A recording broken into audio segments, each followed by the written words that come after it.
Thank you, Senator Johnson. Senator Cornyn, let me just come back to you. I want to get a handle here on just the scale of the fraud in Minnesota. We talked about the dark money groups funding much of what's going on the ground, but let's just get a handle here on the scale of the fraud. You are a member, I want to get this right, of the the Office of the Legislative Auditor. So, I'm sorry, go ahead. Mr. Chair, of the Legislative Audit Commission. Audit Commission, got you. You oversee the Office of the Yes. Legislative Auditor. Okay, got it. So you've got access to all of this information. Give me your best estimate based on the information you've seen, the audits you've seen. How many of the agencies, 20 or so agencies, I think, in the state of Minnesota, public agencies, how many have rampant fraud? All of them are wrapped up in some sort that can issue. There's 20 primary state agencies in state law. Of the largest, there are 10 of our largest primary agencies. Many of the nonprofits receive grants and funding from all 10 agencies.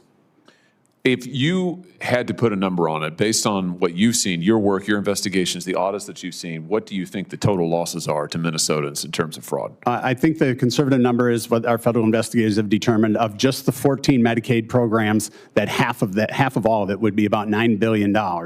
And I don't think that's, and I think the reason I believe that's true is in each audit that the legislative auditor produces, we measure right level in the samples of what they have done. 20 to 80% of each one of them, they're unable to prove that the dollars were actually have gone to the programs in which they're indicated.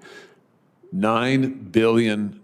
How much of this money has left Minnesota for overseas? Well, I arrived in 2017. The Child Care Assistance Program fraud, for which the program, I believe, is $130 million. The whistleblowers showed us that they believe $100 million of that was fraudulent. We had a whistleblower come forward, actually publicly, and at that time we also discovered something new to me, which is the Hawley process of the movement of cash through our airports in Minneapolis, St. Paul.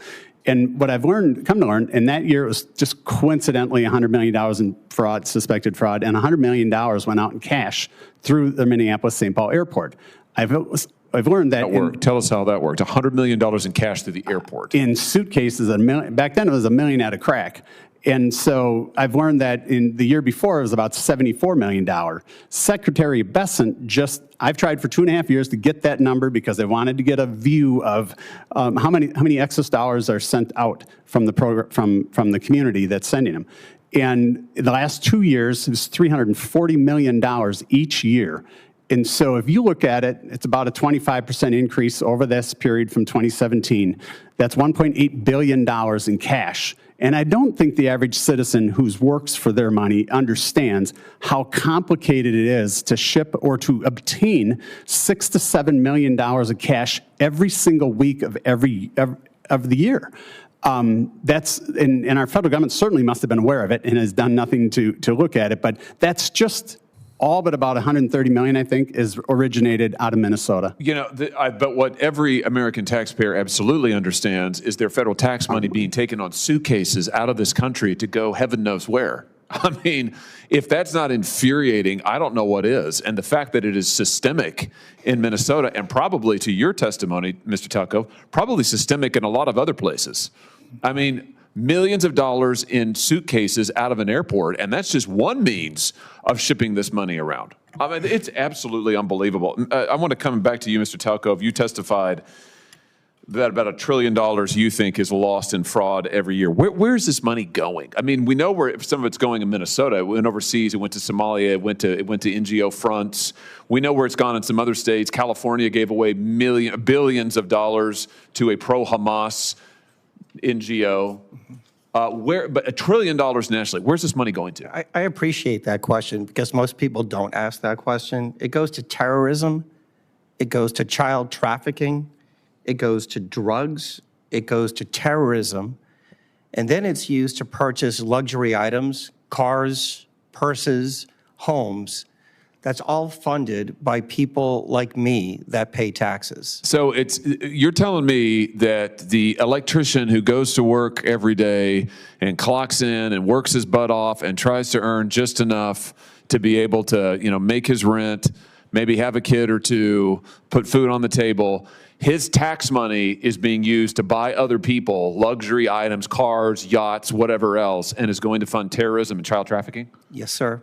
$1 trillion a year on this stuff? $115 million an hour. $115 million an hour. How do they get in their hands on it? What are we talking about here? Trends, national organizations, criminal networks? How do they get their hands on this money? They take advantage of antiquated government systems and processes. They go into programs that they know elected and appointed officials won't touch, and they can steal at scale. And what happened really was during the pandemic, between the PPP loans and the unemployment insurance, they learned a really valuable lesson. Government never runs out of money, and the probability of getting caught is virtually zero. I have it at 0.1%. So come back to the recommendations that you mentioned in your opening statement. What do we need to do to put a stop to this hemorrhaging of people's hard-earned money going overseas to finance child trafficking and luxury yachts? I mean, what needs to happen here? It's really simple. It's used every single day in the commercial sector. Front-end identity verification, you just don't get to say, I am who I say I am. Second, recertification of all the recipients. There is so much fraud right now in the benefit programs all across the country. We need to get a baseline. Third, this notion of a third-party independent audit. And finally, is involving federal law enforcement, like the Secret Service, to investigate it. The thing that people don't understand is that most of these beneficiaries, Senator, they're not real. They're fake. They're someone's stolen identity that is getting used in all 50 states. Incredible. Senator Kemp.